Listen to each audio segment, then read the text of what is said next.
इस YouTube channel में आप सभी का स्वागत है। आज का हमारा टॉपिक है विज्ञान, कक्षा 9 अध्याय 11 और अध्याय का नाम है ध्वनि। इसमें है अभ्यास के प्रश्नों के उत्तर। पहला प्रश्न है, ध्वनि क्या है और यह कैसे उत्पन्न होती है? उत्तर, ध्वनि एक ऊर्जा का रूप है जो हमारे कानों में श्रवण की संवेदना उत्पन्न करती है। आगे इसमें, यह वस्तुओं के कंपन द्वारा उत्पन्न होती है। हम वस्तुओं में घर्षण द्वारा पीटकर, खुरचकर, रगड़कर, वायु फूंककर या उनको हिलाकर ध्वनि उत्पन्न कर सकते हैं। जैसे हाथों को रगड़कर या घर्षण के द्वारा ढोल को पीटकर हम ध्वनि उत्पन्न कर सकते हैं। इससे आगे दूसरा प्रश्न, एक चित्र की सहायता से वर्णन कीजिए कि ध्वनि के स्रोत के निकट वायु में संपीड़न तथा विरलन कैसे उत्पन्न होते हैं। उत्तर, वायु ध्वनि संचरण के लिए सबसे अधिक सामान्य माध्यम है। जब कोई कंपमान वस्तु या यहाँ पर हम सवरित्र द्विभुज देते हैं आगे की ओर कंपन करती है तो अपने सामने की वायु को धक्का देकर संपीड़ित करती है। इस प्रकार एक उच्च दाब का क्षेत्र उत्पन्न हो जाता है। यह संपीड़न कंपमान वस्तु से दूर आगे की ओर गति करता है। जब वस्तु पीछे की ओर कंपन करती है तो एक निम्न दाब का क्षेत्र उत्पन्न हो जाता है। इसे विरलन सी कहते हैं। जब वस्तु तेजी से कंपन करती है तो वायु में संपीड़न और विरलन की एक श्रेणी बन जाती है। यहाँ पर विरलन शब्द है।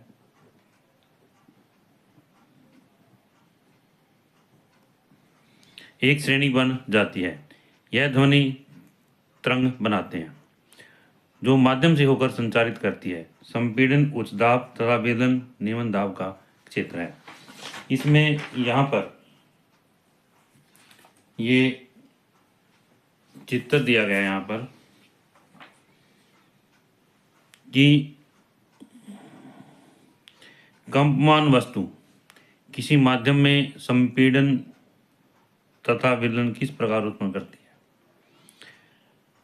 इसमें यहाँ पर एक सवरित्र द्विभुज का उदाहरण दिया गया है। सवरित्र द्विभुज जब कंपमान होती है तो ये अपने पास की हवा को, वायु को संपीड़ित करती है। इसके संपीड़न से यहाँ पर एक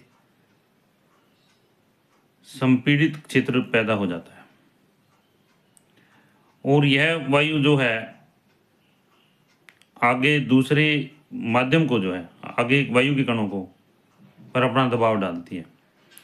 परंतु जैसे ही यह वापस अपनी पहली अवस्था में आ जाती है तो यहाँ पर जो दाब कम हो जाता है और जो संपीड़न का क्षेत्र है वो क्या है, विरलन के क्षेत्र में बदल जाता है। तो इस तरह से यह प्रक्रिया चलती रहती है और कंपमान वस्तु जो है लगातार तेजी से कंपन करती रहती है तो संपीड़न तथा विरलन का क्षेत्र जो है बनता रहता है। इसमें संपीड़न को C के द्वारा और विरलन को R के द्वारा प्रदर्शित किया जाता है। इससे आगे है ध्वनि तरंगों की प्रकृति अनुदैर्ध्य क्यों है। ध्वनि तरंगों में माध्यम के कण तरंग की दिशा के समानांतर कंपन करते हैं, इसलिए ध्वनि तरंगे अनुदैर्ध्य तरंगे होती हैं। जैसे श्रृंखला के द्वारा संपीड़न व विरलन के बनने से प्रत्येक कुंडली तरंग की दिशा में दूरी तय करती हुई दिखाई देती है। कणों के कंपन की दिशा तरंग की दिशा के समानांतर होती है। अब जैसे इसमें यहाँ पर जो है ये श्रृंखला दिखाया गया है। श्रृंखला में अनुदैर्ध्य तरंगे जब इसमें कंपन पैदा होती है तो जैसे पहले ये बिना कंपन के दिखाया गया है, यहाँ इसमें कंपन पैदा होती दिखाई देती है तो इसमें संपीड़न और विरलन के जो है क्षेत्र बन जाते हैं। जैसे ये पहले संपीड़न है, फिर विरलन है, संपीड़न है, विरलन है, इस तरह से। और हमें जो ये संपीड़न और विरलन जो है इस श्रृंखला के समानांतर जाते हुए दिखाई देते हैं। कैसे दिखाई देते हैं? समानांतर जाते हुए दिखाई देते हैं। तो इस तरह से हम कहते हैं कणों के कंपन की दिशा तरंग की दिशा के समानांतर होती है। इसे अगला है, ध्वनि का कौन सा अभिलक्षण किसी अन्य अंधेरे कमरे में बैठे आपके मित्र की आवाज़ पहचानने में आपकी सहायता करते हैं। अंधेरे कमरे में बैठे अपने मित्र की आवाज़ पहचानने में ध्वनि की गुणता हमारी सहायता करती है। ध्वनि की गुणता समान पिच और समान प्रबलता की दो ध्वनियों में अंतर करने में मदद करती है। इससे हम किसी दोस्त को देखे बिना उसकी आवाज़ पहचान सकते हैं। 5वां प्रश्न है, तड़ित की चमक तथा गर्जन साथ साथ उत्पन्न होते हैं, लेकिन चमक दिखाई देने के कुछ सेकंड पश्चात गर्जन सुनाई देती है, ऐसा क्यों होता है? तो इसमें यहाँ पर जो प्रकाश की चाल है 3 × 10⁸ मीटर पर सेकंड है और ध्वनि की चाल जो है 346 मीटर पर सेकंड है। तो जो प्रकाश की चाल है वो ध्वनि की चाल की अपेक्षा बहुत अधिक है। तड़ित की चमक तथा गर्जन एक साथ उत्पन्न होते हैं, परंतु प्रकाश की चाल अधिक होने के कारण तड़ित हमें पहले दिखाई देती है तथा ध्वनि की चाल कम होने के कारण गर्जन हमें कुछ सेकंड पश्चात सुनाई देती है। आगे है प्रश्न संख्या 6, किसी व्यक्ति का औसत श्रव्याभ्यास 20 हर्ट्ज से 20 किलो हर्ट्ज है।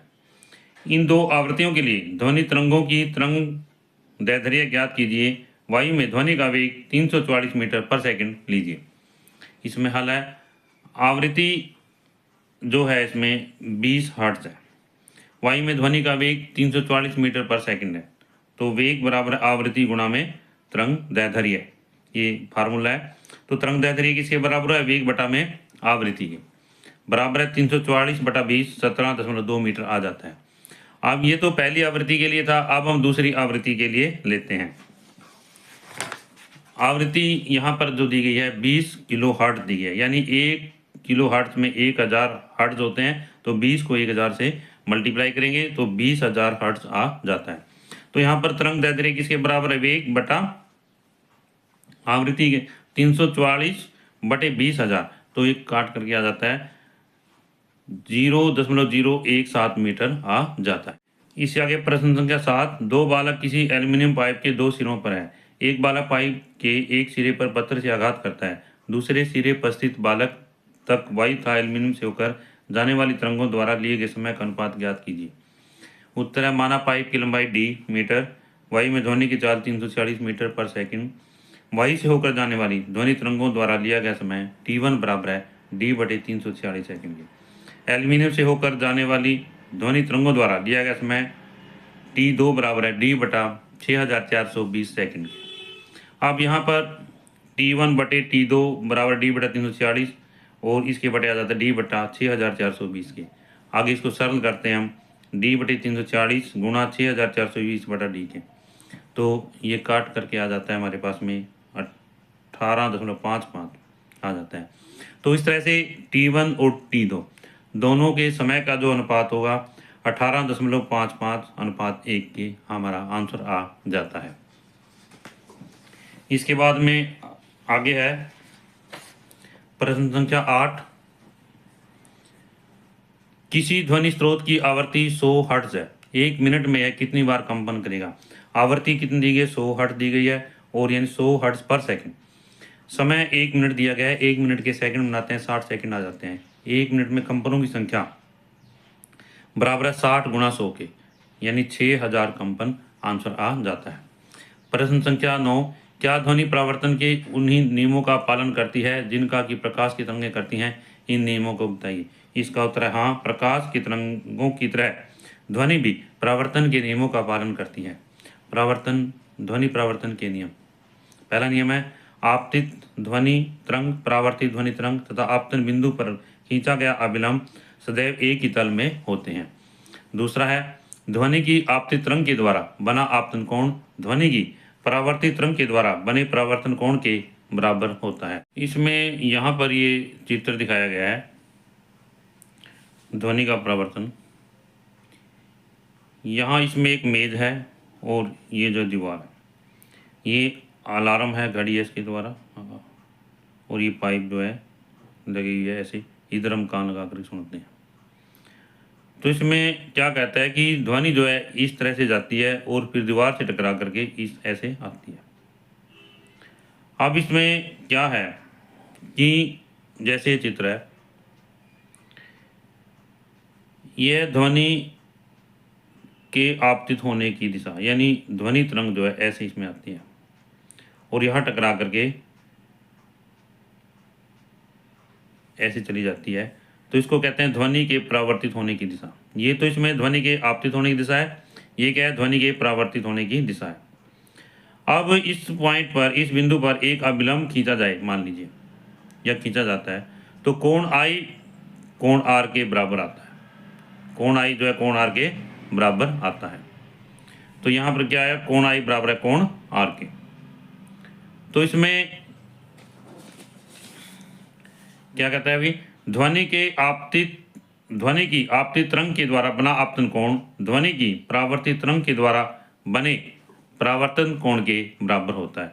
और इसमें एक नियम क्या है, आपतित ध्वनि तरंग परावर्तित ध्वनि तरंग था आपतन बिंदु पर खींचा गया अविलंब सदैव एक ही तल में होते हैं।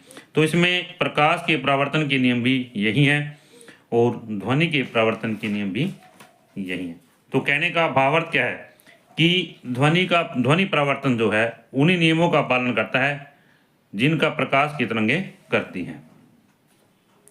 इससे आगे है प्रश्न संख्या 10। ध्वनि का एक स्रोत किसी परावर्तक सतह के सामने रखने पर उसके द्वारा प्रदत्त ध्वनि तरंग की प्रतिध्वनि सुनाई देती है।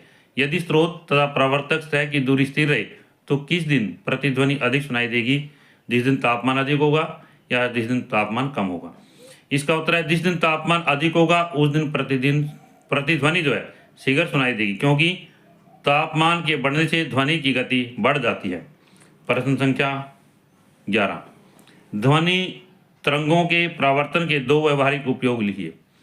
इसमें है उत्तर, ध्वनि तरंगों के परावर्तन के व्यवहारिक उपयोग। नंबर 1, मेगाफोन या लाउडस्पीकर, हॉर्न, तुरीय तथा शहनाई जैसे वाद्य यंत्र ध्वनि तरंगों को बार बार परावर्तित करके श्रोताओं की ओर आगे की दिशा में भेजते हैं।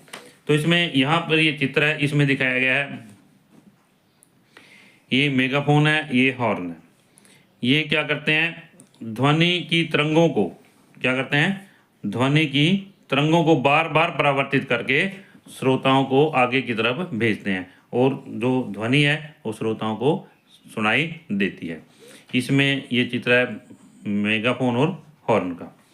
इससे आगे है स्टेथोस्कोप। यह एक चिकित्सा यंत्र है जो हमारे हृदय तथा फेफड़ों से उत्पन्न ध्वनि को सुनने में सहायता करता है। यह ध्वनि को बार बार परावर्तित करके डॉक्टर के कानों तक पहुंचाता है। इसमें यहाँ पर ये डॉक्टर है और डॉक्टर जो है इस बच्चे को चेकअप कर रहा है स्टेथोस्कोप के द्वारा। स्टेथोस्कोप के द्वारा जब बच्चे को यहाँ पर रखता है तो इसके दिल या फेफड़ों से जो आवाज़ आती है, जो ध्वनि सुनाई देती है, उस ध्वनि को जो है डॉक्टर जो है इसकी सहायता से सुनता है। और इसमें ये चित्र किस चीज़ का है, स्टेथोस्कोप का। इससे आगे है 12वां प्रश्न। 500 मीटर ऊंची किसी मीनार की चोटी से पत्थर मीनार के आधार पर स्थित एक पानी के तालाब में गिराया जाता है। पानी में से गिरने की ध्वनि चोटी पर कब सुनाई देगी। तो जी का मान यहाँ पर 10 मीटर लेना है, 10 मीटर पर सेकंड स्क्वायर, 10 मीटर पर सेकंड स्क्वायर। तो ध्वनि की चाल कितनी है, 350 मीटर पर सेकंड है।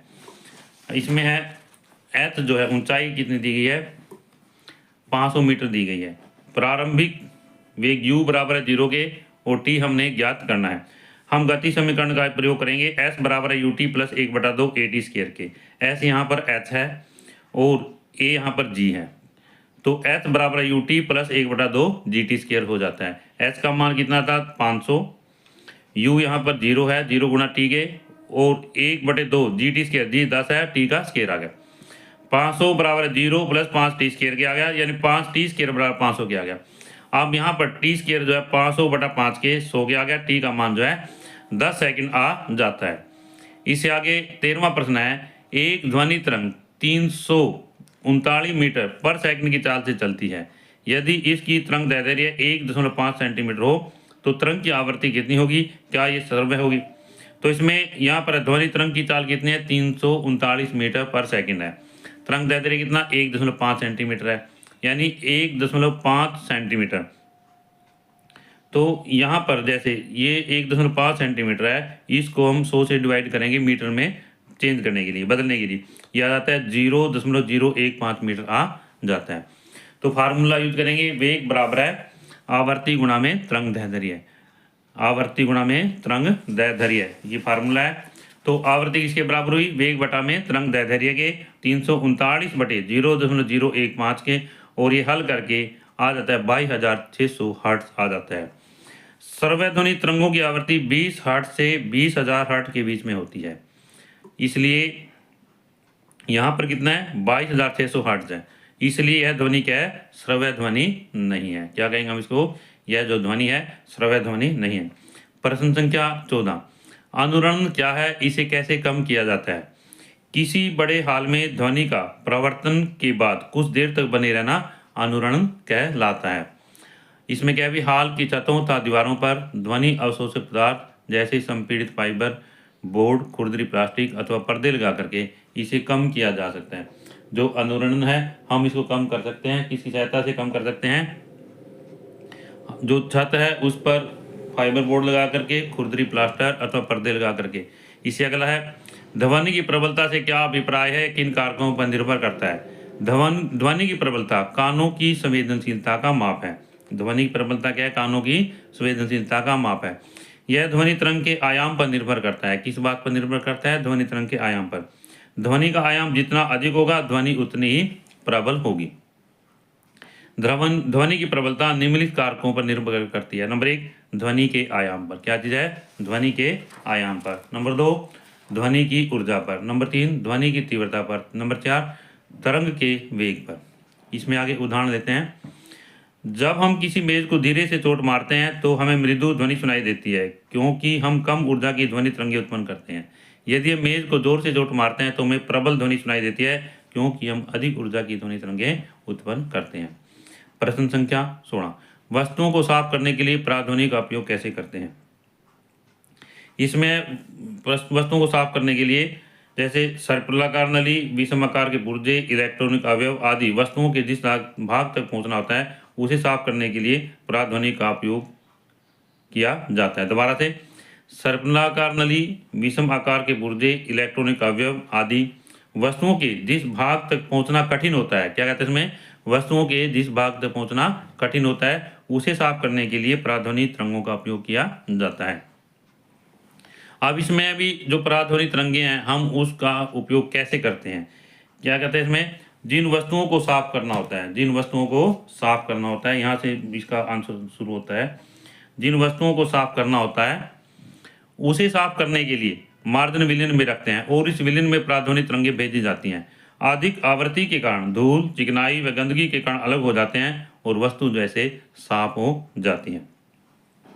प्रश्न संख्या 17, किसी धातु के ब्लॉक में दोषों का पता लगाने के लिए पराध्वनि का उपयोग कैसे किया जाता है, वर्णन कीजिए। इसमें है यहाँ पर बड़े बड़े भवनों, पुलों, मशीनों तथा वैज्ञानिक उपकरणों को बनाने के लिए धातुओं का उपयोग किया जाता है। इनमें विद्यमान छिद्र या दरार बाहर से दिखाई नहीं देते। ये भवन या पुल की मजबूती को कम कर देते हैं। ये तरंगें धातु ब्लॉक में से गुजारी जाती हैं और प्रेषित तरंगों का पता लगाने के लिए संसूचकों का उपयोग किया जाता है। यदि ब्लॉक के अंदर कोई दरार अथवा छिद्र होता है तो पराध्वनि तरंगें परावर्तित हो जाती हैं। इस प्रकार ब्लॉक के अंदर उपस्थित दोषों का पता लगाया जाता है। तो इसमें है यहाँ पर ये चित्र दिया गया है। पराध्वनि धातु के ब्लॉक में दोष युक्त स्थान से परावर्तित हो जाती है। तो जैसे यहाँ पर ये ब्लॉक दिया गया है, धातु का ब्लॉक दिया गया है, इसमें पराध्वनि जो है इसमें से गुजारी जाती है और संसूचकों की सहायता से जब पराध्वनि इसमें गुजारी जाती है और जब कोई दोष होता है, जैसे यहाँ पर इसमें दिखाया गया है, डिफेक्ट दिखाया गया, दोष दिखाया गया है, तो पराध्वनि जो है यहाँ से परावर्तित हो जाती है। क्या होता है, यहाँ से परावर्तित हो जाती है और हमें उसके दोष के बारे में पता चल जाता है। इस तरह से इस अध्याय के सभी प्रश्नों के उत्तर जो है पूरे हुए। और यदि यह वीडियो आपको अच्छी लगे तो आप इस वीडियो को लाइक करें, शेयर करें, कमेंट करें और यदि आप इस चैनल पर नए हैं तो आप इस चैनल को सब्सक्राइब करें ताकि इससे अगली वीडियो आपको मिलती रहे।